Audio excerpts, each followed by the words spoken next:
Locked On Podcast Network presents the 2024 NCAA Bracket Breakdown. Presented by Nissan.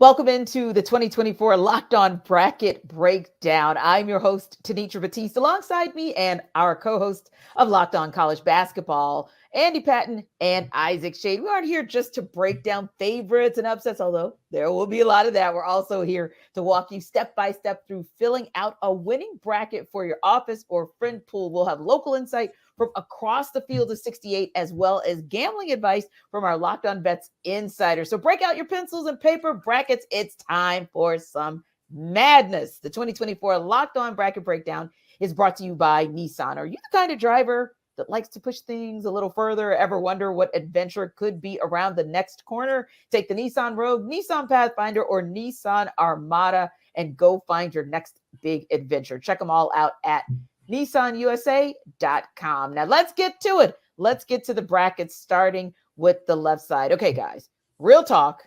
We've seen it twice, and I sure ain't going to bet on it that we're going to see it again this year. But for kicks and giggles, Isaac, for kicks and giggles, Andy, we'll actually talk about it. The 1 seed is UConn over in the East bracket. The 16 seed is Stetson. And let's go ahead and talk about that 8 and 9 seed as well. Florida Atlantic being in that 8 spot and 9 with Northwestern. I probably am going to get a thumbs up from both you, Andy, and you, Isaac, about that 1 and 16 and UConn moving on. But just to make sure, tell me your thoughts on the 1 and 16 as well as the 8 and 9. Let's put a number on it, Tenitra. One seeds are 150-2 all time against 16. So yeah, big thumbs up. Yep, 100%. UConn's going to advance here. Shout out to Stetson for being in the big dance. It's been a long time since they're here, but yeah, they're not going to get much of a chance here. Yeah, Andy, I got to agree with you guys on that as well. Andy, what about FAU? You see them advancing, or are you giving that nod to Northwestern? You know, I love Boo Buie at Northwestern, really talented guard. I like veteran guard play, but FAU's got a lot of it as well. John L. Davis, Elijah Martin, Dusty May, fantastic coach. To me, give me FAU. Sets up a nice matchup between two teams that were in the Final Four last year, between UConn and FAU in that round of 32. Absolutely. Same for me, Tenitra. I love the experience of FAU. Elijah Martin, whom Andy mentioned, is one of my favorite athletes in the tournament. Is this Dusty May's last ride in Boca Raton? We're going to find out, but I love getting 2 of these Final Four teams from last year squaring off in round 2. All right. So if we're picking Florida Atlantic, Isaac, to come out of that 8-9 game, and we obviously all agree it'll be UConn coming out of that as well. But do we see an 8 possibly upsetting a 1? We do see a possibility of it, again, because FAU has that experience from last year, because everyone came back. Dusty May did a great job keeping this team together. But, Tenitra, UConn is the number 1 overall seed for a reason. These dudes are for real. Tristan Newton, Donovan Clingan, Alex Caravan, Cam Spencer, and on. UConn's moving on to the Sweet 16. And Andy, as much as we like the veteran presence that FAU has, like Isaac said, we can't take away the fact that UConn has by far been the most consistent team across college basketball this season. They're too deep. They're too talented. I love FAU. I think they're going to put up a heck of a fight. But yeah, it's going to be the Huskies in this one. So, hey, I'm going to go ahead and do a cheat code, and I'm going to go ahead and put my UConn in because you guys said so. And I'm going to put my FAU in because you guys said so. But then I'm also going to put my UConn in again because guess what? You guys told me to do it. So I'm doing my bracket, and I'm going to definitely come back and circle back. If they're busted, it's on you guys. We'll take all that blame, Tenitra. Bring it on.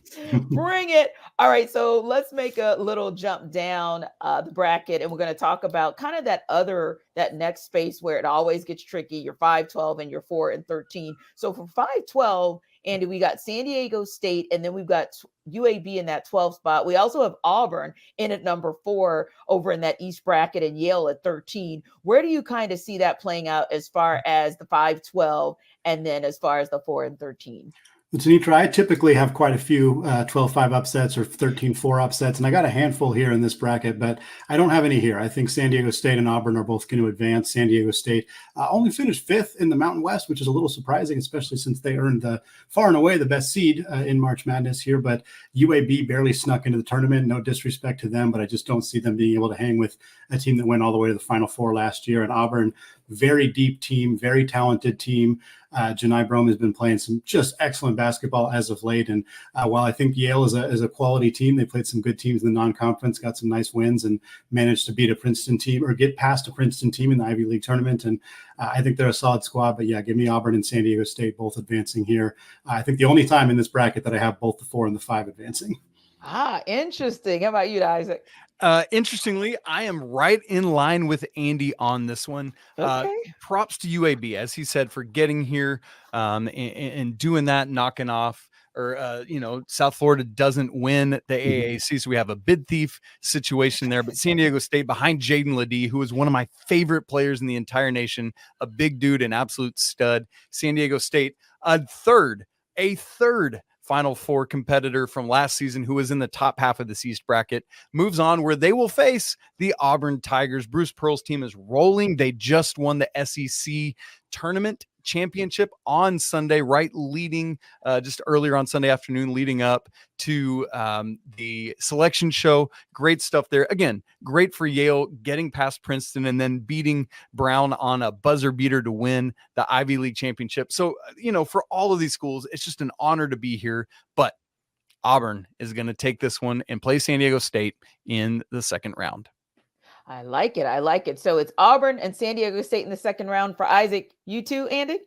Yep, me too as well. And I think I'm going to take San Diego State to advance here. I think to me, it's going to be a Janai versus Jadon matchup, Ledee and Brome, and how that kind of shakes out in the front court for those two teams.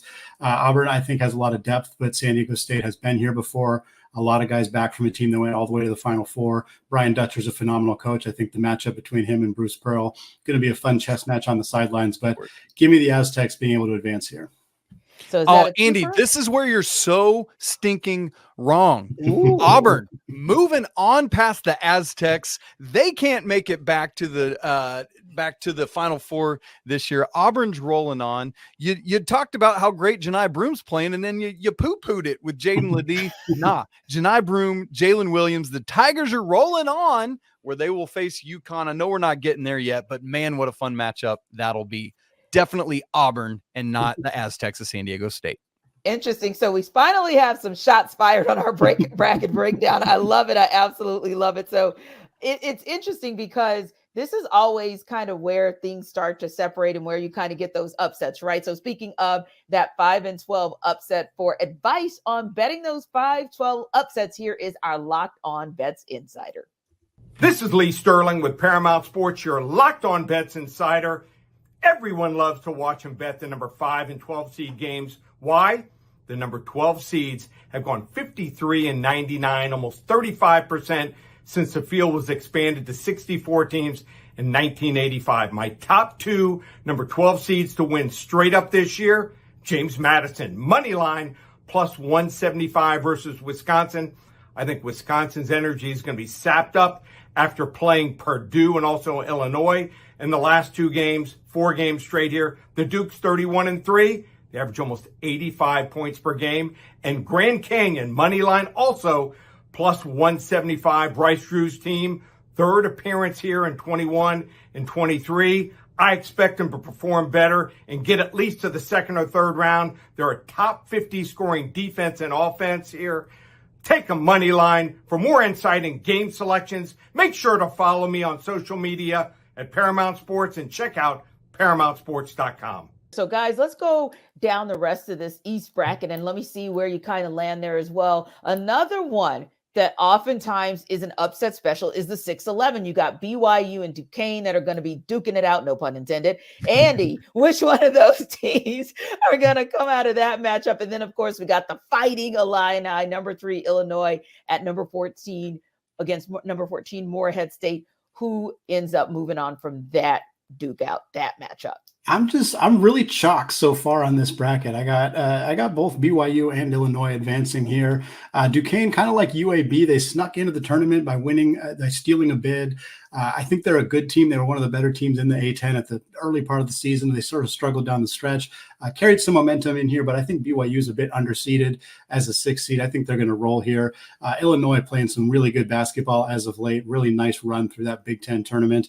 Morehead State, I don't think is going to be able to hold much of a chance here against Illinois. And I got another chalk matchup here, 3 versus 6 in the second round.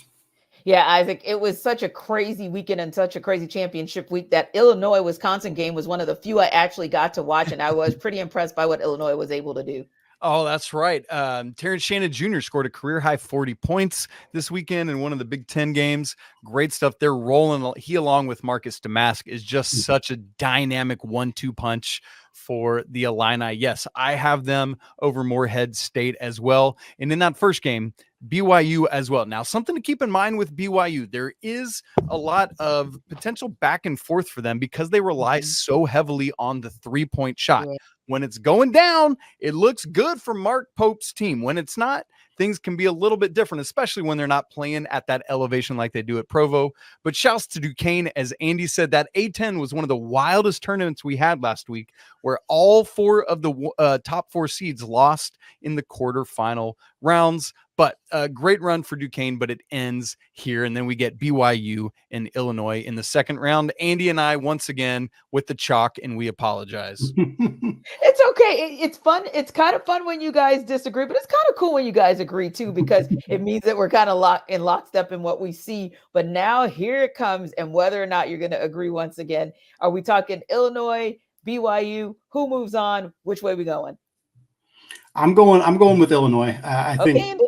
BYU is going to have a tough time defending up against Coleman Hawkins and against the guards, like Isaac mentioned, with Damask and Terrence Shannon Jr. And they're too reliant on a 3-point shot. I think Illinois has got enough length to be able to slow them down, make life a little bit difficult for the Cougars. I think they'll put up a good fight, but I think Illinois has been playing good basketball as of late, and that'll continue and push them into the Sweet 16.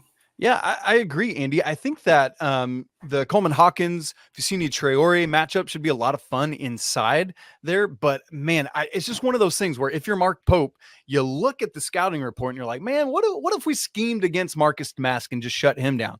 Well, then here comes Terrence Shannon Jr. scoring about 87 points on you, and vice versa. So just too much offensive firepower for Illinois. But be advised, folks, Illinois has a terrible defense. They are 93rd at KenPom defensive efficiency. That offense, elite 3rd, but that defense could be their undoing, but I don't think it will be yet. I've got them moving past the Cougars. Indeed. And let's look at the final 2 matchups in that East region. Number 7, Washington State, number 10, Drake, and then number 2, Iowa State, number 15, South Dakota State. Andy, you want to talk about some catching fire at the right time and getting hot at the right time? Definitely we could say that about Iowa State. But first things first, Washington State versus Drake. Who you got? Iowa State versus South Dakota State. Who you got? Look, I couldn't go fully chalk for the entire bracket or the entire region here. So I like this Drake team a lot. Tucker DeVries is one of the best players in the country that hasn't gotten as much attention. He's 6th in the country in scoring, really talented power forward. His dad, Darian DeVries, is the head coach at Drake. This team took out Indiana State in the Missouri Valley Conference Tournament. And Washington State's really good. Kyle Smith is a phenomenal coach, really good X's and O's, does a lot with maybe not as much resources. That's why he's been so successful at Wazoo. But I think it ends here. I think Drake is a 10-7 upset. Those don't get as much attention because they're pretty close in the bracket. But I think Drake's going to advance here and get an opportunity to take on an Iowa State team that I fully expect to advance over South Dakota State. Yep, agreed, Andy. And the interesting thing here is that these games are in Omaha, and Washington State's traveling all the way across the country, where Drake's going to be pretty close there. And so in some ways, it's one of those geographical bummers for the Cougars, who had a shot for a while at either getting the final Pac-12 regular season championship, but just couldn't win enough games down the stretch. I'm right with you for everything you said about Drake. I love DeVries. He is a dynamic scorer. If you haven't seen him, you need to. Here's the problem. When they face Iowa State in the second round, Iowa State, by the way, who's going to beat South Dakota State. I just saw this team in person this weekend at the T-Mobile Center in Kansas City. They are a dominant force on defense, where they're the number 1 team in the nation defensively at KenPom. I cannot wait to see that matchup, Andy, of Iowa State's defense against Tucker DeVries. It could be epic. What do you think?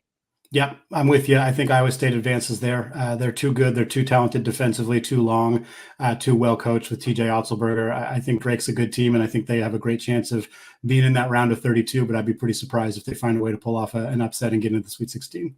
Yeah, and that's a great call about location, because when you think about UConn, it's like, yeah, you're just going to travel down to Brooklyn, not a big deal. Mhm. And that's one of the positives and one of the pluses of being that number one seed overall. You kind of put in position to hopefully get you to the Final Four. So that'll make for interesting, even if FAU does get there. They're talking about traveling to Brooklyn. And then, of course, you've got the next round, as we called it here. San Diego State and Auburn will be in Spokane. And then, of course, if it goes BYU or Illinois, or however that one goes, we're looking at Omaha. So, yeah, it'll be interesting to see how those locales and those fan bases traveling for support, how that could impact how those teams play as well. So we'll definitely be taking a look there. Yeah, now, it's interesting, Tenitra, that whole bottom half of the East is all in Omaha. Both of those yes, pods I thought together. that was intriguing too. Yeah, and so they would have already seen, whoever comes out of those two games will already know what they have as they head off to Boston the next weekend for the East Regional. So that's going to be really interesting. Something that we neglected to mention here so far is that 4 of the 6 Power Conference tournament champions are all in this bracket. As we already talked about, 3 of last year's Final Four teams are all in this bracket. So a lot of postseason experience, going to be really interesting in this East bracket. We'll see what it means for the reigning national champion UConn Huskies. So let's go down to the West bracket. Of course, those teams are going to be playing in Charlotte, Spokane, Memphis, and Salt Lake City. And at the top is your 1 seed in North Carolina that's going to play either Howard or Wagner at the 16, and number 8 Mississippi State takes on number 9 Michigan State. So Andy, North Carolina has been interesting. So I'm just going to fall back as a North Carolina fan. Isaac, I'm just going to fall back as a North Carolina fan, because sometimes they really traumatize me. And I'm going to let you guys at least make me happy and say they're going to get out of that first matchup against the 16. Yeah, no concern about them not advancing past that first round game. Yeah, I think we're feeling pretty confident about that. In that second game, you got Mississippi State, Michigan State, and it's hard to bet against Tom Izzo in March. This team has been a colossal disappointment. They started the season as the 4th ranked team in the country. They're getting a 9 seed, and some people thought that was even more generous than maybe they should have gotten. But that team's got a lot of depth, a lot of talent. I think they're going to advance past Mississippi State and Coach Chris Jans' team, but setting up a North Carolina, Michigan State 1-9 matchup, kind of interesting to see those seed lines next to those 2 teams as 2 of the biggest powerhouses in college basketball. Yeah, Howard and Wagner are the 2 lowest rated teams in this entire field of 68. Whoever wins, congrats to them. They get some money for their conference, but North Carolina is running over either of them. I've actually got Mississippi State moving on past Michigan State. I love Chris Jans' defense. This team, they've got Tolu Smith, who wasn't able to play the beginning of the season with an injury. Now he's back. And boy, if that's able to happen, what an interior matchup we would have with he and Armando Baycott in round 2. I cannot wait to see the big boys go at it. Interesting. So out of that, North Carolina, are we talking, Andy, North Carolina taking on Mississippi State, and who moves on? Or are we talking North Carolina, Michigan State, who moves on? Ultimately, who comes out of that matchup? Yeah, it's still Carolina for me over Michigan State. I think Michigan State, if they do advance, will give North Carolina some trouble, just because Tom Izzo's a fantastic coach, and he'll find some advantages, some mismatches and whatnot. But the Tar Heels are just too good, and I think they're going to advance, and they're going to be in the Sweet 16. Yep. Okay. Andy and I chose different teams to come out of that 8-9 game, but the result of the second round's the same. Tar Heels are moving on. They got humbled a little bit in the NCAA or the ACC tournament on Saturday night against NC State. Tenitra's wearing her red glasses to prove it. And but North Carolina is going to be locked and loaded. They're moving on to the Sweet 16. Indeed. So let's talk about one of the fun ones. At least it's been fun for me. It seems like every time I tune in to watch that 5 seed St. Mary's, they're winning a game. So they've been fun to watch the entire season. And then they'll take on the 12 seed Grand Canyon. Alabama's in that 4 spot, and Charleston is the number 13 seed. Where do we see those 2 matchups landing, Isaac?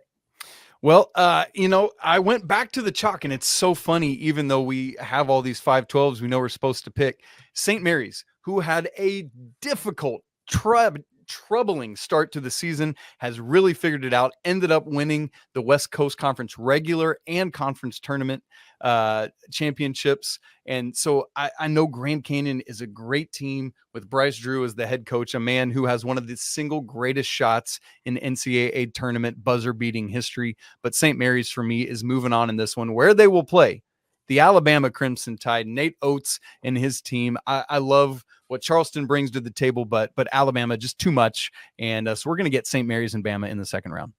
Isaac, it is my turn to chastise you for your picks here. Bring it. I not only didn't go chalk for one of these, I didn't go chalk for either of these. I got a 12-13 matchup in the second round here. Give me Grand Canyon over St. Mary's. The Gales lost Joshua Jefferson, their starting power forward, about 2 weeks ago. They did manage to beat Gonzaga once without him, but they lost badly the other time these two teams played.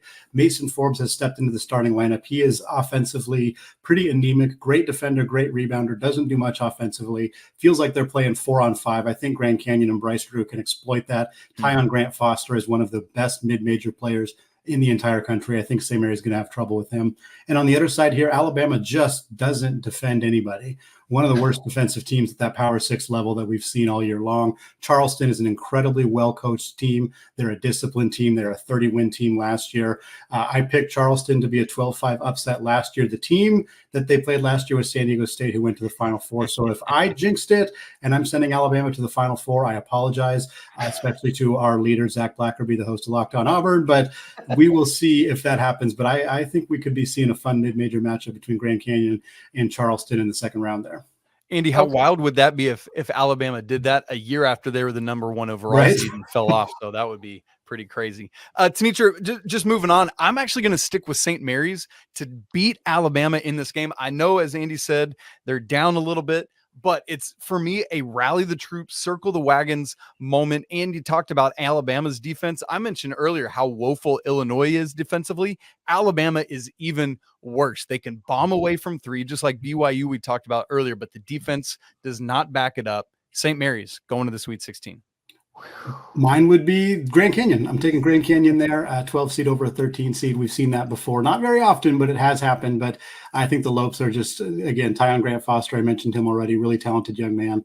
I think Bryce Drew has done a really good job with this program. And I think Drew and Pat Kelsey are two coaches who might end up being both at different schools next year, especially if this ends up being the matchup. But yeah, give me Grand Canyon advancing the Sweet 16.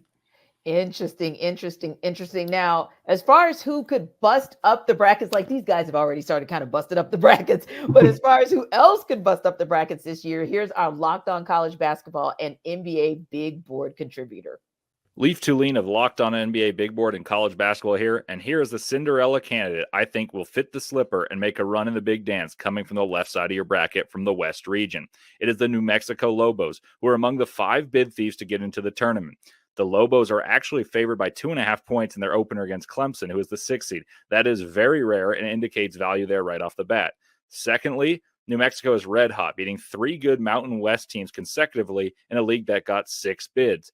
What is prioritized in March? That's experience and guard play. The Lobos have those in spades, as they are led by a terrific trio of Jalen House, the son of Eddie House, Jamal Mashburn Jr., the son of Jamal Mashburn, and Donovan Dent, all 3 of whom score 15 points or more per game, and they are joined by a blossoming NBA draft prospect in JT Toppin, who has 13 points per game and 9 boards. The Lobos are favored against Clemson and then would face a susceptible to potent offense's 3 seed in Baylor, who ranks poorly in the defensive metrics. Ride with the Lobos, howling beyond midnight, and enjoy the madness.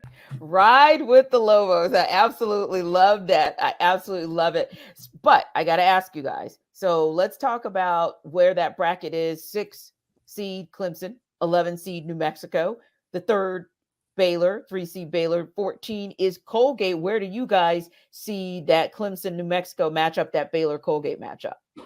Yeah, I'm with Leaf. I'm in lockstep here with Leaf. I got New Mexico advancing here. Clemson had a really strong start to the season, great non-conference, struggled a bit more as they got into conference play. We've seen that from this team in years past. Meanwhile, New Mexico seems to be peaking at the right time. Richard Pitino's group, as Leaf said, got some really fantastic, talented players in House and Mashburn and Toppin, and I think they got an opportunity. I think this first of all, I think this is as a 6-11. I think these two teams are very evenly matched. So if New Mexico does win, I don't consider that like a massive upset necessarily. I think they're two really good teams, and I do think Baylor advances past Colgate, and I think a Baylor-New Mexico matchup could be really intriguing, and I wouldn't be shocked if New Mexico gives them everything that they got. But I do think that's what we're going to see in the round of 32. How about you, Isaac? Well, here's the thing. I love Leaf and I love my man Andy, but they're wrong here because the Clemson Tigers are going to do work. They've got PJ Hall, a first-team All-American, the most improved player in the ACC conference, in Ian Shufflin, not to mention Joe Girard transferring in from Syracuse, wearing a different color of orange now, the best free throw shooter in the ACC. And a whole host. Chase Hunter running the show. I know that New Mexico is hot right now, but Clemson, who's Clemsoned a little bit this year, is going to figure it out right here and bring it home. And they'll be playing Baylor. Now, look, Colgate has been dominant again this season, won their regular season by like 6 games. Tenitra, ridiculous stuff. But Baylor is going to win that basketball game. All right, guys. Well, Cam Stewart with Locked On Baylor has more on the Bears seeding. The Baylor Bears might have the most uncertain team on the 1 seed line within their region, but it also might be the toughest region for a 3 seed to even get to the Sweet 16. I'm Cam Stewart from Locked On Baylor. The Bears are the 3 seed in the West region. They are headed to play the Colgate Raiders in Memphis in the first round. That is Friday that they will be taking on Colgate. The number 1 seed is North Carolina, the number 2 seed Arizona. So those are the two to look out for, and nothing to sneeze at. Alabama on that 4 line right behind them. But the Bears got to get past the second round first in order to face one of those two teams. Also in the region, Bryce Drew's Grand Canyon Antelopes as the 12 seed going into this tournament. So potentially a huge storyline there. So for all the news to keep up with the Bears throughout the NCAA tournament, go ahead and follow Locked On Baylor, part of the Locked On Podcast Network, your team every day. So that was kind of a positive spin at the end for more coverage on Baylor throughout the tournament. So we're going to go in that. But are we going in that direction as well? I know you guys are kind of on different sides of the fence, whether it's Clemson or it's New Mexico State, but either one of them, Isaac, does either one of them beat Baylor to move on? I do have Clemson winning this basketball game over Baylor. I enjoy Baylor. I like their team. Jacoby Walters, one of the best freshmen in the entire country, but Clemson just too much, too physical for them. And look, while we've got 2 Drews in this region, there's only 1 Pitino in the entire NCAA tournament. It is Richard, the son of Rick Pitino. St. John's didn't make it. Andy, I don't know. Is New Mexico going to get on past Baylor here? I don't have New Mexico advancing here. I think Baylor's too good offensively. They have too many different ways to beat you with Walter, with Ray J. Dennis. Yves Missy has played just incredible basketball for this team, a freshman who's really emerged. And while I like JT Toppin, and I think the Toppin-Missy matchup would be extremely fun if these two teams were to square off, Baylor's got too many athletes. They're extremely well coached with Scott Drew, and I think that they'd be advancing here. Yeah. And then we look to our 7 and 10 seeds where you start to see kind of the tightening up, for lack of a better term, of the competition. And then you've got the 2-15. Now, the 7-10, of course, you've got Dayton, that 7 seed, Nevada, that 10 seed, Arizona as your 2 seed, and a Long Beach State team that still has a coach. Technically, that Monday they kind of found out they wouldn't have as a coach, number 15 Long Beach State. All right, guys. Isaac, who comes out of that 7-10 matchup? Who comes out of that 2-15 showdown? I actually have Nevada winning this one. Dayton has been a little up and down, weird, topsy-turvy for me. Like as highly rated as they've been in the computer polls, just didn't do enough actually winning basketball games. Dayron Holmes, though, one of the best big men in the entire country, is a lot of fun to watch. But I've got Nevada winning that game. And then Tommy Lloyd's team, yes, Long Beach State, what a hilarious story with Don Monson getting fired on Monday and winning the conference tournament over the weekend. But Tommy Lloyd's Wildcats, led by Pac-12 Player of the Year Caleb Love, going to get the win there. I am also going with Nevada, which means I realized in this region I have the 9, 10, 11, 12, and 13 seeds all advancing. Definitely not chalk in the West region. Nevada's played some great basketball as of late. I think the Mountain West is a superior conference to the A10 this year. I think they face better competition. Right. Dayton's Deron Holmes is fantastic. Nevada's got some really good players as well, and I think they got a chance to pull off the upset here. And I do believe they'll face Arizona. I want to shout out the Gonzaga connection between this Arizona and Long Beach State matchup. Dan Monson was the head coach of the Gonzaga team that went to the Elite Eight in 1999 before Mark Few took over. Tommy Lloyd was an assistant coach shortly after that for 20 years at Gonzaga before taking that job at Arizona. These two guys have known each other for decades. I think that makes this a very fun, a little bit bittersweet matchup for Dan Monson because pretty realistic chance this is the last game he coaches as a head coach in college basketball. Yeah. And it's going to be interesting because, 18 seasons and who could have kind of saw it ending in this way for him. But like you all said, we look to Arizona to move on and we look to Nevada to move on. When we see that matchup, how do we see that playing out? Well, in that game, I got to go with Arizona. The firepower is just too much. I know they've lost a couple times down the stretch here in the Pac-12 semifinals and in the Pac-12 regular season finale at USC, but just too much Arizona, too much firepower. We named Caleb Love, but Umar Ballo in the post, Kylan Boswell, Kashad Johnson, who transferred from San Diego State, just a lot there. I disagree. I'm going with Nevada. And Arizona and Tommy Lloyd, certainly they really want to get this monkey off their back of losing early in the NCAA tournament, but I don't think it's going to happen there. I think we've seen this team. They lose to Oregon State in the regular season. They give up 100 points to Stanford in the regular season. I think teams have started to figure out how to beat this Arizona team. They have a tremendous amount of talent. They live and die a lot by Caleb Love, and that experiment has not always gone well, even though he has had a phenomenal season away from Chapel Hill. I think Nevada, they're a top 40 defense, top 40 offense. They slow the pace down. I think if they can dictate pace, force Tommy Lloyd's team to play a little bit outside of their comfort zone as a team that likes to run and gun, I wouldn't be surprised if Nevada, especially if they shoot it well, pulls off a pretty big stunner here and advances to the Sweet 16. It's going to be interesting to see how this thing goes down. Listen, we are just getting started. The right side of the bracket poses interesting first-round matchups, including Gonzaga getting the dreaded 5-12 matchup. Will they survive and advance? We're going to find out. But first, this week's March Madness bracket highlight is brought to you by our friends at Nissan. Each week, we're picking one team that stands out. A team that's pushed it further than the rest. Just like any of the all-new 2024 Nissan SUVs, these guys were able to take it to the next level. The UConn Huskies can only be described as an armada. This top-seeded team is as hardcore as it gets out there, so it's no wonder they've landed the top overall seed in the NCAA tournament. They're one of the favorites to win it all despite 4 of the 6 power conference champions standing in their way in the East region. So take the Nissan Rogue or Pathfinder or Armada and go find your next big adventure. Shop NissanUSA.com. The bracket breakdown is also brought to you by Amazon Fire TV, which is your destination for sports. From live games to highlights to in-depth analysis.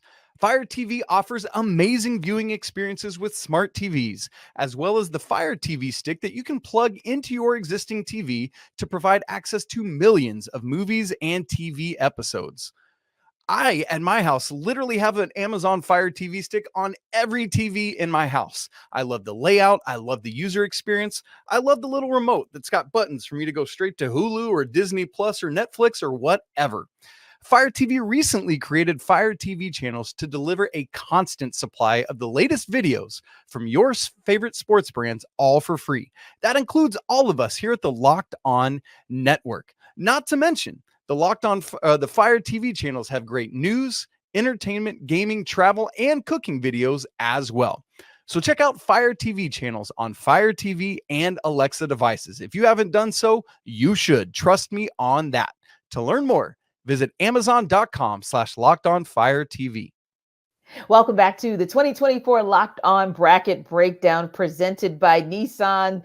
Time to take it to the South, the Dallas bracket that's ultimately going to land in Dallas. But of course, we know first starts in Memphis Brooklyn, Pittsburgh, Indianapolis, which is not really South. But anywho, number one, the 1 seed there in that bracket is Houston, and they'll be taking on the number 16 seed in Longwood.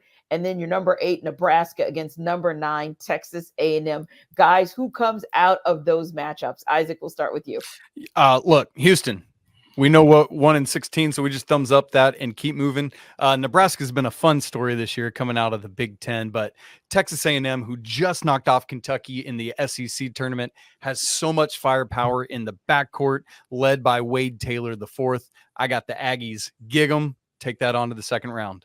No, I'm not with you on that one. A&M's far too inconsistent. I think they're like bottom 10 team in the country in 3-point percentage. Look, Wade Taylor is phenomenal. Radford is phenomenal when they're on, but those guys are not on too often for me. I think Nebraska is a more consistent team. I think they're going to be the team that advances here. Obviously, no argument with Houston. And I think I don't want to speak for Isaac here, but I got Houston. Oh, you can. I got Houston all the way in the Sweet 16, advancing past either Nebraska or A&M. Give me all that Jamal Shed, man. Yeah, he's a bad man. So let's just go to our 5-12 and see if we got any upset specials there. We got Wisconsin as the number 5 seed. And we got James Madison as the number 12. And then we got the Dukies at number 4 and number 13, Vermont. Where are we going, Isaac? It's weird. I keep picking all the chalk in these 5-12s and 4-13s, and I'm doing it again. I know. How boring of me. But look, Wisconsin, who had closed the regular season losing 8 of their final 11 games, somewhere finds what they had done prior to the beginning of February and turns it back around in the Big Ten tournament, knocking off Purdue as part of it. I've got them upsetting James Madison, even though not upsetting, good grief, beating James Madison. Boy, that would be funny if James Madison was favored. Beating James Madison, despite the fact that James Madison has had success against the Big Ten, started off the season beating Michigan State, but I got Wisconsin here. And then Duke, while they have had some troubles, just too much for the Vermont team. Yeah, I'm going James Madison. Lee Sterling said that he's got James Madison and Grand Canyon as the 2-12 seats to watch. I'm 100% lockstep there as well. I got the Dukes here moving on. Mark Byington, a phenomenal coach. I think he's probably coaching his last couple games at James Madison. I know West Virginia, among other schools, are really eyeballing him as a potential replacement. But I think, having said that, this is going to be the trendy. I guarantee you, this is going to be the trendiest 12-5 upset. 100%, because Wisconsin has struggled. It is very well known that they have struggled. James Madison was immediately in the headlines 3 days into the college basketball season because they beat Michigan State, because they beat Kent State. So for more casual fans who have kind of just been in and out, they know James Madison has some big upsets. They know Wisconsin struggled. They know 12-5 upsets are the pick. They're going to pick it. I'm going to pick it. But we have seen a lot of years where the most popular, trendy 12-5 upset pick is not necessarily the one to go with. Hedging my bet a tiny bit there, but I am going to stick with James Madison, and I have them playing. It's going to be the Dukes versus Duke. I do have Duke. I want to ask you, how big a factor was that in this upset decision? Duke against Duke. Dukes versus Duke is definitely a fun storyline that we could roll with there. But no, the Catamounts are a good squad. I think they've won 8 straight conference regular season titles, but Duke's just too good. They're struggling a little bit. I'm not sure they're going to be as dominant of a program in this tournament, but I think they're going to advance here past Vermont. But does it matter, Isaac? Because at the end of the day, are we not still ultimately saying, hey, whichever one of you guys run up on U of H, it's going to be a done deal? Yeah, I mean, ultimately, I will eventually have Houston moving all the way through. We'll talk about that later. But I do have Wisconsin beating Duke here. Duke is the more supremely talented team, clearly. But they have shown youth and inconsistency this year. Wisconsin is a veteran team. They're methodical. Their offense, typically when we think Wisconsin, what do we think? Bo Ryan, defense. Let's grind to a halt. This Wisconsin team is a good offensive unit. I think they can knock off the Blue Devils, and I have them doing so. You can pat yourself on the back for your bold 5 seed over a 4 seed. I'm taking my 12 seed over a 4 seed here. No. 5 over 4 is awesome. Give me James Madison, Sweet 16. Give me the Dukes here. I think they can take him. Kyle Filipowski obviously is a huge storyline for Duke if he's playing well, if he's doing what he's able to do. I think James Madison's going to have a hard time, but they got two really talented, really veteran players. I already mentioned Byington, a phenomenal coach. We saw this team knock off a really good Michigan State team. We've seen them do it time and time again. I think this is an opportunity for another 12 seed to be in the Sweet 16 and setting up a nice matchup between Houston and James Madison. Andy, where do we see it going when we start to look a little bit further down the bracket? You've got Texas Tech as a 6 seed, NC State as the 11 seed, Kentucky in that 3 spot, and Oakland at 14. Where do we see those two matchups playing out? Back to going chalk here. I got Texas Tech advancing past NC State. Look, what an incredible run from the Wolfpack. They deserve all the golf claps in the world for winning 5 straight games. They beat 5 teams who had all won a national championship in the 2000s. That's an incredible accomplishment, even if Louisville and Syracuse are not exactly at the level they've been in the past, but still a huge run for them. But I think it runs out here. Texas Tech, really well-coached team. Grant McCaslin does an awesome job with that group. I think they advance. I think Kentucky advances past Oakland here as well. Just too much firepower, too much pure talent on that Wildcats team to not to suffer a loss here. So I think we look at a 3-6 matchup between the Red Raiders and the Wildcats of Kentucky. Completely agree on the Kentucky side of things, but I have NC State keeping it. Oh, wow. Another ACC team advancing from Isaac. Yeah, you know what? I didn't even really realize that, but here we are. But let me say this.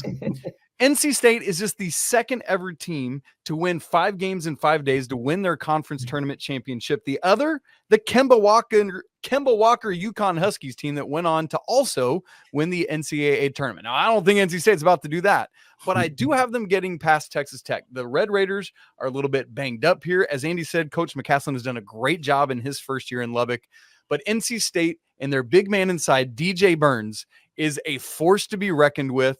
He had 7 assists in that ACC championship game. Watch what happens as he is inside with guys like DJ Horn. It's the DJ show for NC State. Give me the Wolfpack moving on to the second round.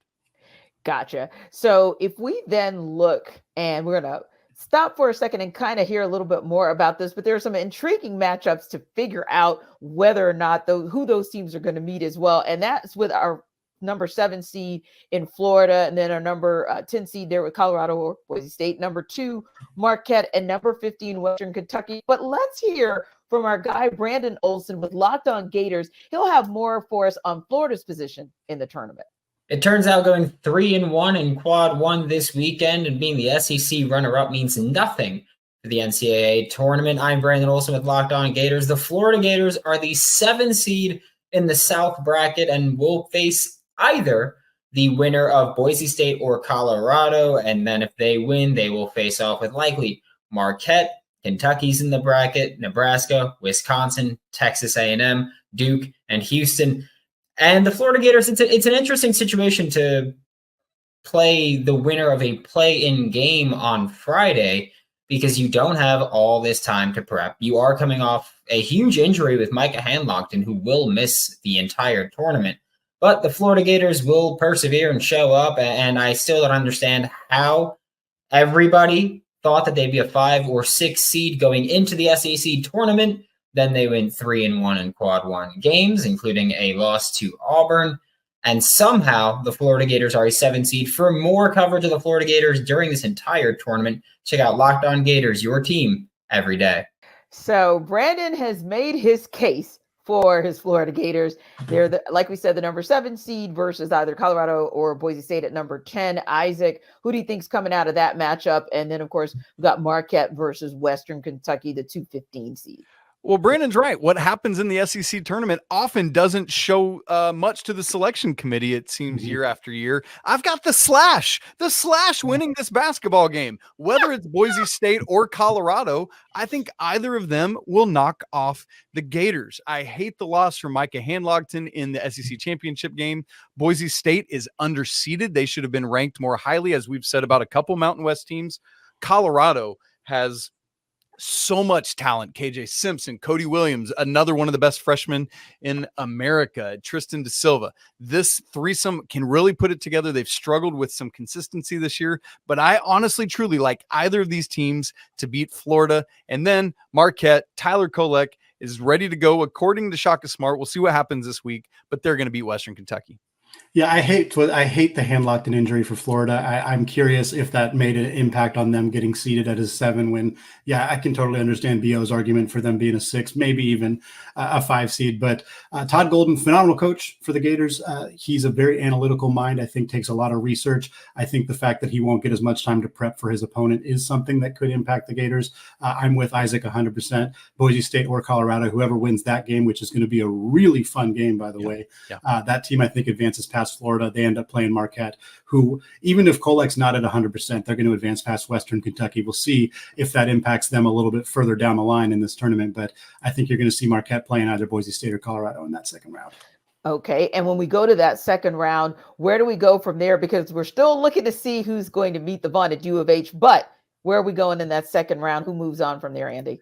I got Marquette moving on. I got Marquette and Kentucky playing each other, fairly chalk right there. But I think for starters, if that ends up being a matchup, wow, that's going to be an incredibly fun basketball game. 2 high-level offenses, 2 extremely talented guard rooms.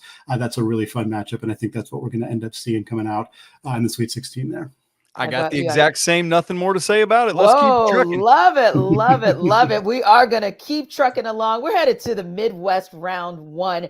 And of course, Midwest will be in Detroit, but they'll start off in Indianapolis, Salt Lake City, Pittsburgh, and Charlotte. So let's go up to the top seed in this particular region. We're talking Purdue here. And of course, number 16 will be Grambling or Montana State. And then we look at number 8, Utah State against number 9, TCU. Let's take those matchups first. And guys, let me know where you're landing. Isaac. I got Purdue. It ain't going to be last year, baby. They're moving on. No sweat, no worries at all. And then Utah State Aggies. Man, what a story they have been this year. Great stuff. The 8 seed Utah State Aggies moving on to face Purdue. It's not going to be the same story for Purdue. I'm with you. I would love it if Montana State and Utah State advanced because Montana State's coach, Danny Sprinkle, took the job at Utah State last year. That'd be kind of a fun storyline, but it's not going to happen. Purdue is advancing. I do also have Utah State, the Aggies. I think they were underseeded, like we've talked about with a handful of Mountain West schools. It's the team that was in first place in the Mountain West for the vast majority of the season. 8 seed felt a little bit disrespectful in my mind. Really talented program there, and I think they advanced past TCU. And do we see Purdue or Utah State coming out of that matchup? Oh, it's going to be Purdue. I love Utah State. I'm excited about the matchup inside between one of the best names in college basketball, Great Osobor, against Purdue's National Player of the Year, presumptive dude, Zach Edey. But those sophomore guards have grown up. Purdue moves on to the Sweet 16. No, I'm picking a stunner here. I think Utah State would need a great performance from Osobor, but I think they could get it. I think Purdue, I know they're kind of the team that you can dunk on a little bit because of the loss of the 16 seed last year, but we've seen Purdue be susceptible to some teams that can play the style that Utah State can play. They're a really well-coached team. They can pack it in, force Zach Edey to get rid of the basketball, force those guards to beat them. I do agree with Isaac. Those guards are vastly improved from where they were last year, Braden Smith and Fletcher Lawyer. But apologies to the Lawyer family. That's right. Yeah, big apologies this time. I think Utah State is going to send a message that the Mountain West deserves to be a little bit better seeded, and I think they're going to advance here and shock the world. And you can't pick all the 1 seeds to be in the Sweet 16 every year. That's no fun. So I think this is the opportunity where Purdue could fall a little early, and certainly that would continue the reputation that Matt Painter has unfortunately already gained for not being able to win in March. Yeah, and if this is the year where you don't see all the ones get to the Sweet 16, I mean, nobody would be shocked. It's been cray-cray before we even got to March Madness officially. Let's go down to Salt Lake City with the 5-12 matchup between Gonzaga and McNeese, and the 4 matchup between N13 Kansas and Samford. Andy, where are we going? Yeah, I'm staying chalk here. Gonzaga versus Kansas in the second round here. McNeese, great story. Will Wade is a phenomenal coach, takes this job over after everything that went down at LSU. Team went on a 10-game winning streak even before he got back from his suspension. But here's the deal. McNeese played one team that made the NCAA tournament, and it was UAB, who only made the tournament on the legitimate last day because they pulled a surprising run in the AAC.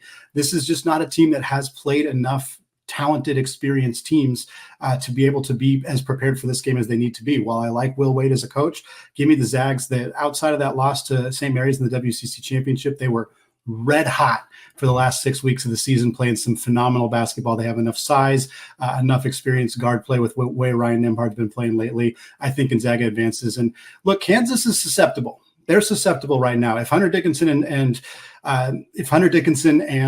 Kevin McCullar, I kept trying to say KJ Adams, if those two guys are not at 100%, even if they play, if they're not at 100%, there's just no depth for this Jayhawks team outside of the four key starters, Adams, Dickinson, McCullar, and Juan Harris. They just haven't gotten a lot of other performances. If those two guys are banged up at all, Samford, they play a unique style of basketball. I think there's a chance here. Having said that, I am picking Kansas to advance. I just think that's a game to keep an eye on. Fair enough.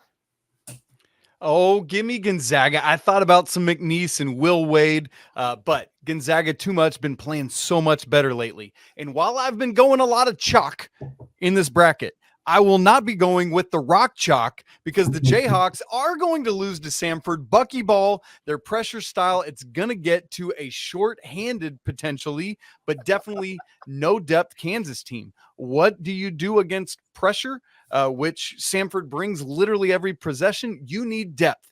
Kansas doesn't have it. Will Hunter Dickinson be full go? Will Kevin McCullar be full go? We don't know. But even still, the season-long thing has been Kansas struggles at the shooting guard position. Andy and I have talked about that ad infinitum.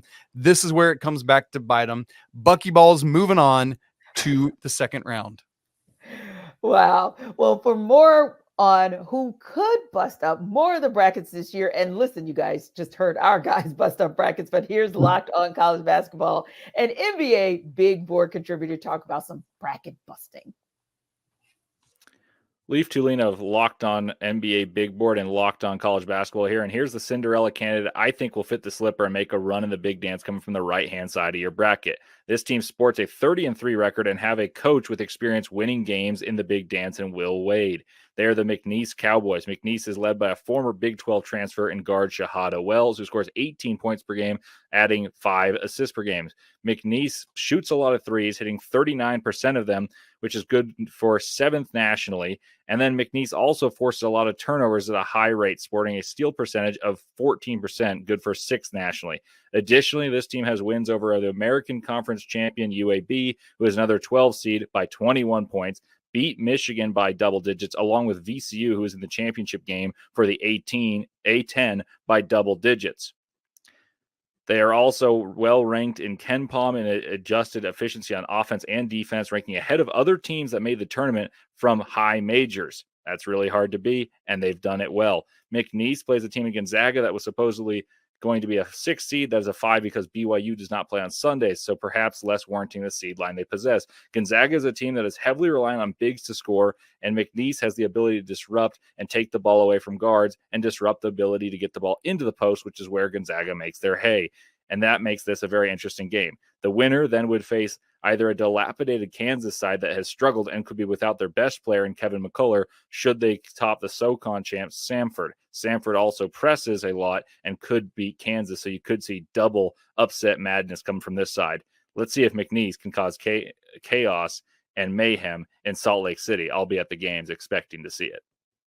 So Leaf is thinking he's giving McNeese maybe a little bit more credit than we did, but ultimately speaking, I want to hear what you guys think about who's coming out of that space to ultimately meet Purdue. I know that you guys are a little bit split there, but tell me from where we were before Leaf started to where we're going to be, who's going to meet Purdue?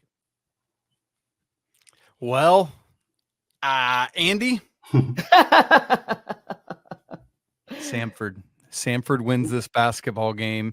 And why do I have to do this? Because one of my bold predictions preseason was that Gonzaga's Sweet 16 streak would end this year, and it happens at the hand of the Samford Bulldogs. I got to keep my bold prediction rolling, and this is how it's going to happen. How about That's you, why Andy? you have Creighton in the Final Four, right? Oh, you don't. We'll get there later. I got Gonzaga advancing here past Kansas in this situation. Again, Kansas is pretty banged up.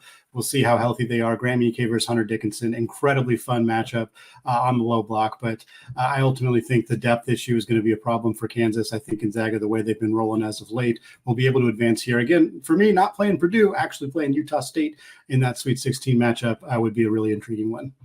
Yeah, interesting indeed. Let's go to the bottom of that Midwest bracket where we see South Carolina at the 6th seed. We see Oregon in at 11, Creighton at 3, and Akron at 14. How do we see those playing out, Andy? Yeah, I'm taking South Carolina and Creighton here. I don't think Oregon's very good. Shout out to them for winning the Pac-12 tournament. But this The is final Pac-12 tournament. Yes, the final Pac-12 tournament. I think Dana Altman saved his job. I think if he had lost any of those games, that he would be one of the coaches we would hear being on the chopping block. But he managed to find a way to get those W's, and now might get an opportunity if they do pull off a win to play his old school at Creighton. But ultimately, I think Lamont Paris and the Gamecocks are going to advance here. Really good job by him this year. This team was not expected to be anywhere near this conversation, and yet they are. I don't think Oregon's got the horses to win this one. Akron, funny story that they got into the NCAA tournament. Funny is maybe not the right word, kind of more tragic for Kent State, who unfortunately player made a mistake and committed a foul when he shouldn't have, and the team ends up losing because of that. But Creighton is so talented. They got some depth issues that I think could trip them up a little later in this tournament, but I think they advance here and they end up playing South Carolina. Well, South Carolina, as Andy said, was picked dead last in the SEC preseason poll. They finished tied for second. Great job by Lamont Paris. But I actually have Oregon continuing to ride the wave of their Pac-12 tournament run. Infali Dante is an absolute dude, 16.2 points per game. Jackson Shelstad is a fantastic freshman for the Ducks there, 13.1 points a game. So they might not have the horses to win this game, but they got the Ducks to win this game, and they're going to do it. See what I did there? But I'm right with Andy on Creighton. Too much firepower from everyone but the guy I call Egg. All righty. So regardless of which one of those teams plays Creighton, whether it is South Carolina or it is Oregon, does Creighton come out of that matchup to move on? I have Creighton coming out. Yeah, I think, again, the top four guys they have in Alexander and Ashworth and Baylor Shireman and Ryan Kalkbrenner, those two, that group is just so good. And they're not getting a lot of contributions from anybody else, not from Mason Miller, not from Farabello, like some of the other guys. And I think that could trip them up later, but I think they're good enough to advance past South Carolina, such a dynamic offense, high-scoring offense, especially when Ashworth is shooting well from deep. So give me the Blue Jays advancing into the Sweet 16. Got nothing different for me. Give me the Creighton Blue Jays. I had them, as Andy joked about, as a preseason Final Four team, and I'm not coming off of that in this game. Well, we will see what Andrew Lyon has to say about that. He is with our Locked On Gamecocks and has more on South Carolina's position in the tournament.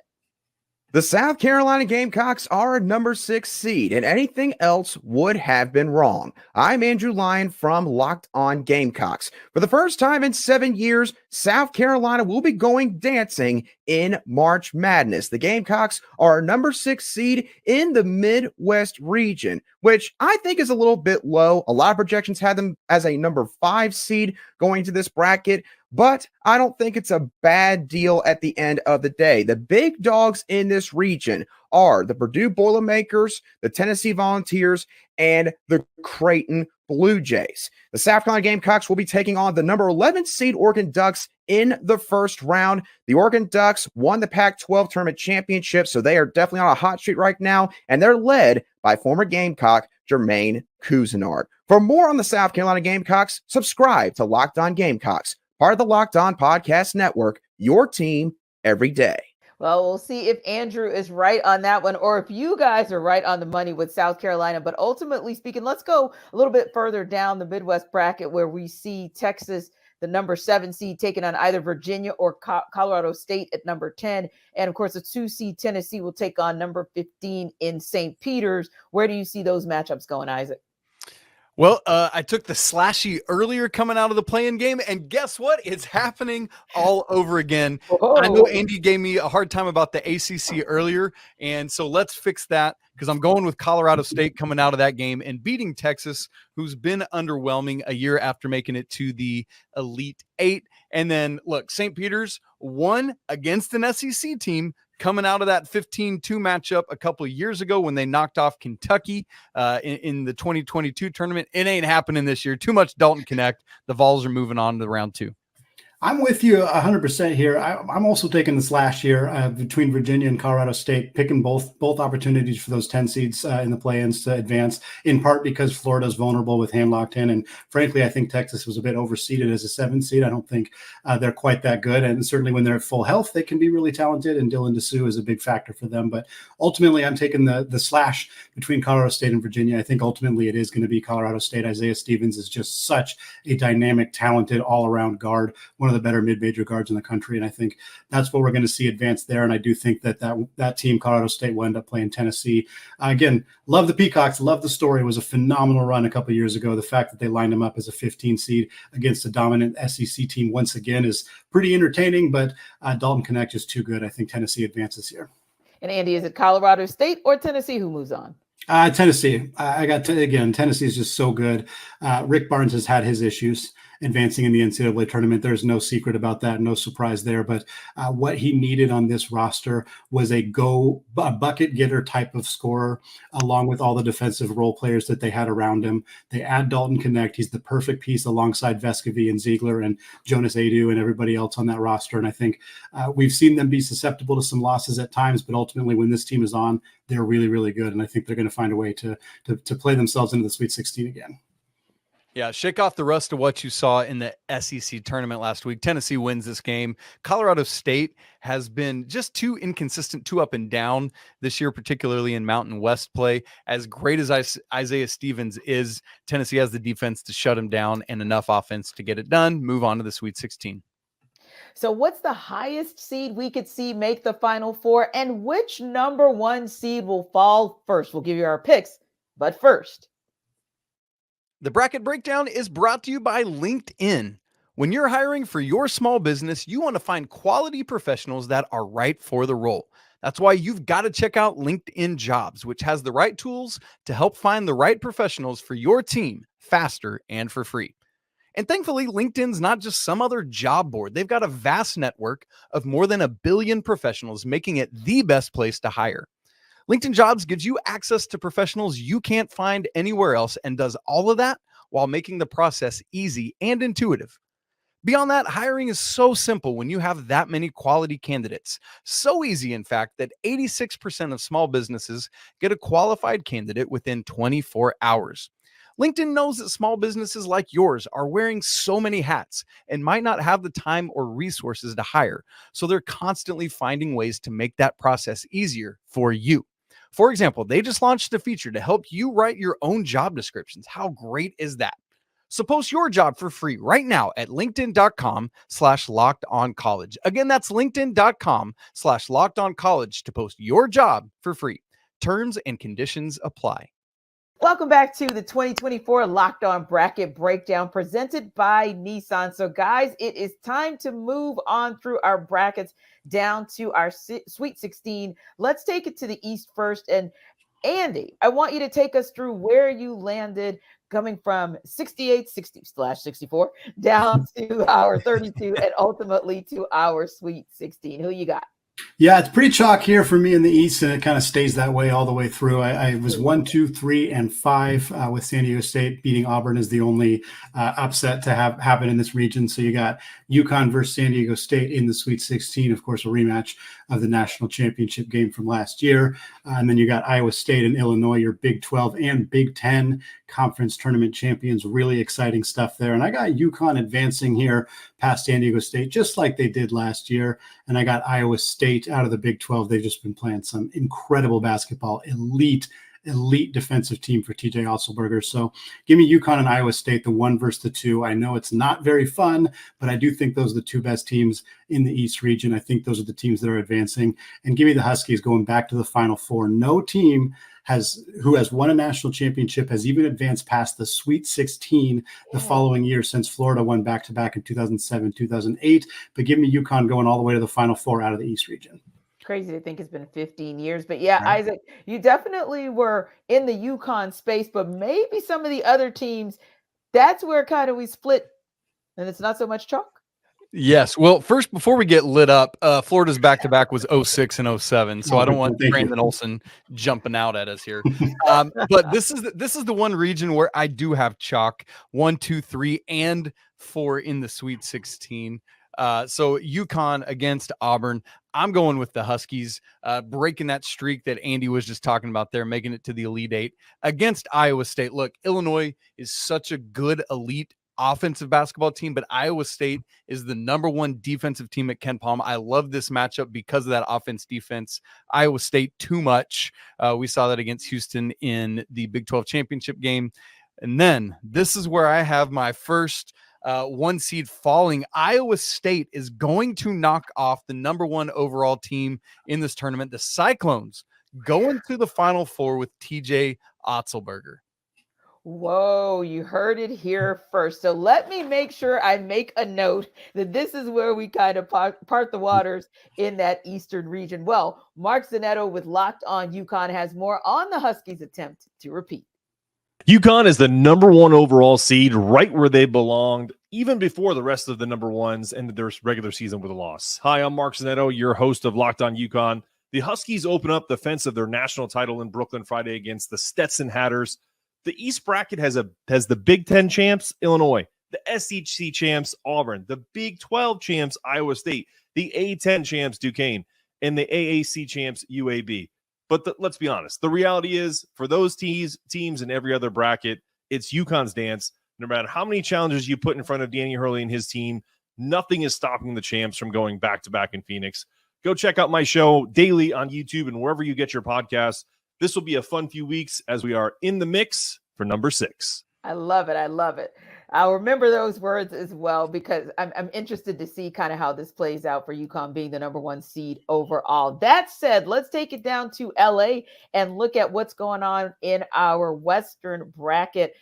Isaac, we're going to start with you this time. Take us through from where you are seated with the Sweet 16 and bring us all the way to your Final Four. Yeah, my Sweet 16 had North Carolina and St. Mary's, the 1 and 5 seeds, and then Clemson and Arizona, the 6 and the 2. And North Carolina, look, St. Mary's, Andy talked about earlier, has some injury stuff going on right now. Just too much talent, too much depth and experience for the Tar Heels. RJ Davis, the ACC Player of the Year, a presumptive first-team All-American, takes the Tar Heels to the Elite 8, where they will face their former teammate, Caleb Love, and former assistant coach Steve Robinson against Tommy Lloyd's team. I love this matchup. The backcourt of RJ Davis and Caleb Love going off against each other. The front court of Armando Bacot and Umar Ballo. So much fun stuff. Pella Larson probably against Harrison Ingram. That should be a blast. 2 former Pac-12 player, or 1 current Pac-12 player and 1 former Pac-12 player squaring off. I love this matchup, but I have the North Carolina Tar Heels moving on to the Final Four. I love the North Carolina Arizona matchup. I think it'd be absolute blast. But I had Nevada upsetting Arizona in that second round. You shouldn't have done that, Andy. You shouldn't have done that. Too late. That's what we got going on. So I have North Carolina taking on Grand Canyon. I have Baylor taking on Nevada. So it's a 1, a 3, a 10, and a 12. A very unique bottom half here of the bracket. Again, it has been a season full of parity. So why not toss a couple double-digit seeds into the Sweet 16? I do got the Tar Heels advancing past Grand Canyon. I think just too much firepower for Hubert Davis's team, too much size in the front court with Bacot and Ingram. And I got Baylor over Nevada for a lot of the same reasons. Baylor's guard room is just so good. They have had their struggles at times defensively, but I think they're good enough on that end of the floor, especially with their explosive offense to advance past the Wolfpack. I got North Carolina and Baylor in that Elite 8 matchup. And give me the Bears here. I know that the defense is an issue for them, and Carolina has been playing some good defense, especially as of late. But I think there's a really fun, intriguing matchup here between those backcourts of Ray J. Davis and Ray J. Dennis. Yes, thank you. I was like, I know I have it wrong there. Dennis and Walter for Baylor, as well as obviously RJ Davis and Cormac Ryan for North Carolina. I think that's a really fun matchup. But give me the Bears advancing here and going into the Final Four. That'd be a fun rematch of the 2022 second round when Baylor was working to defend their national championship. Interesting. So we got a little bit of a dichotomy on who gets out of the West, who comes out of the West, but which teams are high seeds but maybe bad betting options? Here's our Locked On Bets insider to tell you. This is Lee Sterling with Paramount Sports, your Locked On Bets insider, and these are the 3 most overrated teams for March Madness. Number 1 seed, Purdue. They try to feed the ball way too much to Zach Edey, and they miss a lot of key free throws late in games. Number 2 seed, Tennessee. They have arguably the best player in the country in Dalton Connect, but their second best three-point shooter hits only 38%, but only on about 30 regular season attempts. Number 2 seed, Arizona. This Pac-12 team was playing poor opponents all season long. When they played decent rosters like FAU and Washington State, they had trouble. they have played very few Quad 1 opponents. For more insight and game selections, make sure to follow me on social media at Paramount Sports and check out ParamountSports.com.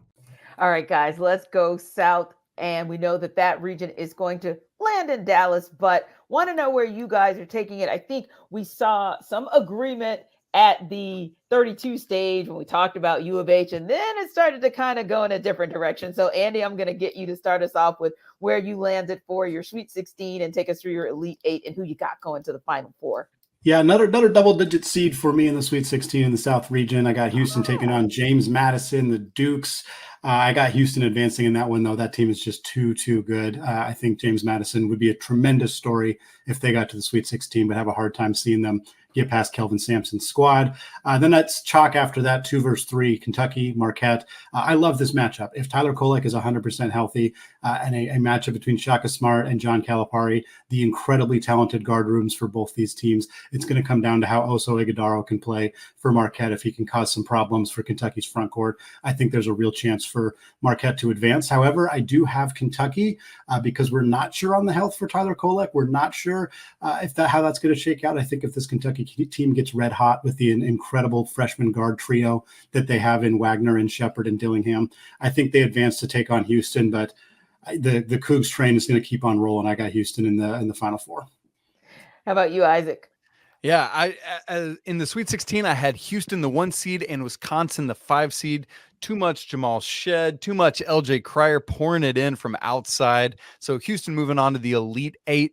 And in that Marquette, Kentucky, I actually hedged the other way that Tyler Kolek will be good to go. Shaka Smart had some comments on Sunday night after the bracket reveal that says everything is trending in that direction. And assuming he meets all those markers this week, he will be back, that his pain has receded. So I do have Marquette knocking off Kentucky. They are too much of a veteran team. I know that they're missing Sean Jones, who is one of their burners and athletes that can help with Kentucky's superior athleticism. But ultimately, Shaka Smart, I just think back to that team flying around against Kansas back in Maui in November. Andy, you remember that? What a crazy game that was. I see that happening in this game, and Marquette's able to move on to the Elite 8 where they will face Houston. But ultimately, too much Kelvin Sampson's team, too much defense, but just enough offense to get past Marquette and go to the Final Four in their first season in the Big 12.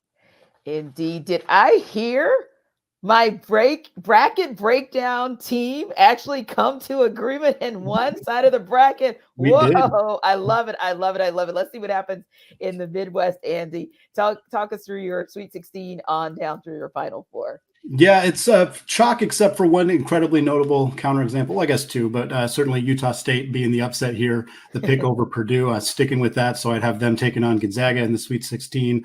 Down at the bottom, it'd be a 2 versus 3 matchup, Tennessee versus Creighton. I actually got Creighton coming out of that matchup. I think Tennessee, again, Lee kind of talked about it a little bit, some issues with outside shooting on that team outside of Dalton Knecht. We've seen teams, if they can slow him down, or even if he just has an off night, we've seen Tennessee struggle. We talked about Creighton having some depth issues as well, but they got 4 guys who can beat you. So even if Dalton Knecht, or even if, let's say, Trey Alexander or Baylor Shireman has an off night for the Blue Jays, they can still find a way to win. I'm not sure Tennessee can do that if Dalton Knecht has an off night. So give me the Blue Jays advancing. Give me the Zags over Utah State. I think Graham Ike is going to be too much. He spent some time in the Mountain West already, was a Player of the Year candidate at Wyoming. He's going to be ready for this Utah State team. Give me the Zags and Creighton. Ryan Nembhard battle. Nembhard transferred from Creighton to Gonzaga this last offseason. Really fun kind of rematch there. Gonzaga and Creighton have had some great battles in the past, and I think Creighton's going to take this one, advance themselves into the Final Four as a 3 seed coming out of this region. I had Purdue, the 1 seed, and Samford, the 13 seed in my Sweet 16. Look, one of the bracket things you folks need to know as you fill these out, you take your underdogs for a while, but once we get to the money-making time, you got to go with the favorites. Purdue over Samford to get to the Elite 8, and I have that same Creighton and Tennessee matchup, but I do have Dalton Knecht, Zakai Ziegler, Josiah Jordan-James, Santiago Vescovi taking over this game. The Creighton starting for the 4 of the 5 that always score and do the work, do it, but it's just not enough. As Andy said, Mason Miller doesn't contribute enough. Farabello doesn't contribute enough. Tennessee going to the Elite Eight, where they will face Purdue and Zach Edey, and Tennessee moves on to their first ever Final Four. Whoa. Okay, you called it. You called it. This will be very, very interesting. Now, if you want to take those bracket busters to the bank, we got somebody to help you do it. Here's our Locked On Bets Insider. This is Lee Sterling with Paramount Sports, your Locked On Bets Insider. And these are my 3 sleeper teams for March Madness. Number 5, Gonzaga. Number 1 and number 2, Purdue and Tennessee, are consistent choke artists in this region here. And number 4, Kansas, is banged up. This team beat Kentucky and St. Mary's on the road. Number 10, Drake. Top scorer, Tucker DeVries. Number 6, scoring in college basketball with over 21 points per game. Had 13 games of 25 points or more. And the team shot over 43% from three-point range in conference tournament. And number 11, Duquesne. The Dukes have won 8 straight, and they ranked number 34 in adjusted defense, the best among mid-major busters here. For more insight and game selections, make sure to follow me on social media at Paramount Sports and check out ParamountSports.com. All right, guys, time to put your money where your mouth is indeed. So let's go back to the Final Four one more time and then tell me who you guys got winning it all. So if I go back to the East, if I have it right, I've got UConn. That's Andy. Did I get that right? Yep. And I've got Iowa State. Isaac? That's right. All right, boom. Remember we said that. And then we go to the West, and I've got Isaac. You're picking UNC coming out That's of the correct. West. And we've got Andy with Baylor. Yep. And going up top to the South, it's Andy with U of H and Isaac with U of H, right? Agreement. I love it. I love it. But then we go back to the Midwest and we take it back down to Isaac having Tennessee. And let's see, Andy, you got Creighton? Yep. All right. Time to put your money where your mouth really is. Who's going to be hoisting that trophy, cutting those nets in about 3 weeks from now, Andy? Who you got? Give me the Huskies.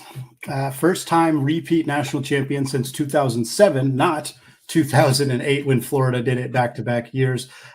This UConn team is so deep. They're so talented. Danny Hurley has this team absolutely rolling. Even at times this year when they had injuries, they never really wavered. They've had very few ugly losses this year.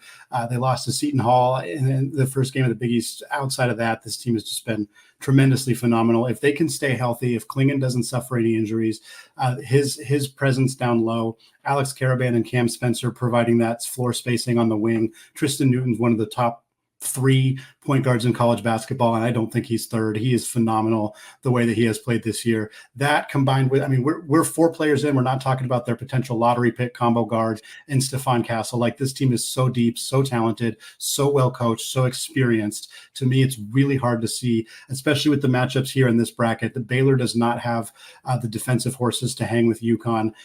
Houston is a phenomenal defensive team, and I think that's your national championship matchup is UConn versus Houston. But Houston just does not score enough. UConn does not need to score 85 points against Houston. They probably only need to score 65 in order to win that game. It might not be the most fun watch, but I think UConn beats Houston in a low-ish scoring national championship game.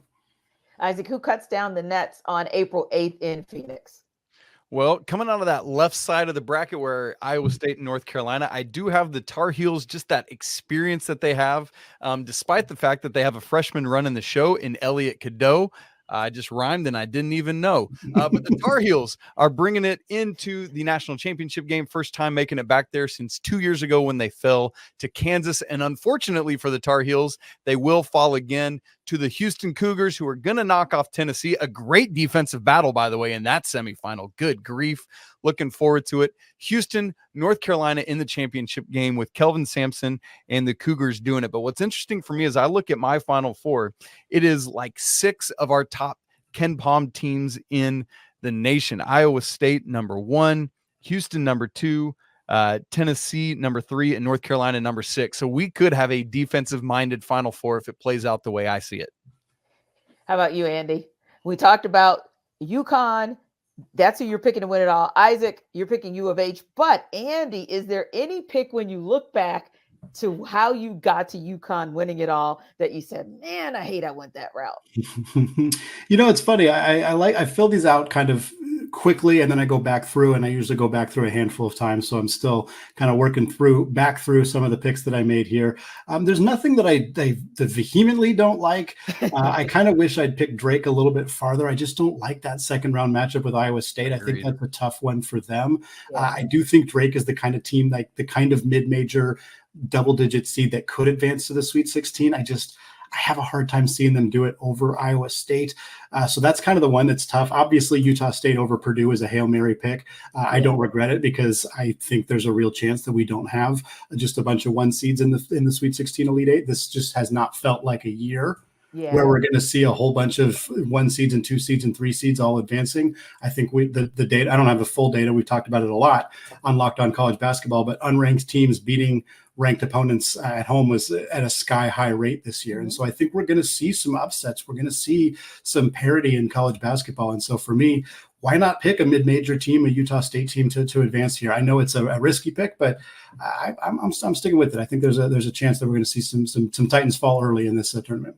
Yeah. And Isaac, how about you? You end with U of H cutting the nets on April 8th. But is there, when you look back across the brackets, is there one where you say, I kind of wish I hadn't gone in that direction? Same kind of thing as Andy. I'm looking, as y'all were talking, I'm looking back at my choices. I don't have really buyer's remorse on anything. I want to keep the house, but there are a couple I could switch around and see, like Baylor beating Clemson. Maybe one would be this. I picked Oregon over South Carolina. I could see the Gamecocks really taking care of business there, winning as they did. What was that? The 2017 season when they knocked off Duke. They were a 7 seed, beat the 2-seeded Blue Devils. And so there's a couple there, but nothing. Obviously Thursday and Friday, I'm going to regret all of this because it's all going to be dead wrong. As Andy's talking about, there's going to be upsets galore. And that's what makes this the single best time of the year. It is. It's like Christmas for these guys here. Thank you so much for watching the 2024 Locked On Bracket Breakdown presented by Nissan. Don't forget to follow and subscribe to your favorite Locked On show as the NCAA tournament progresses. And as always, Andy and Isaac will have you covered on Locked On College Basketball, part of the Locked On Podcast Network, your team every day.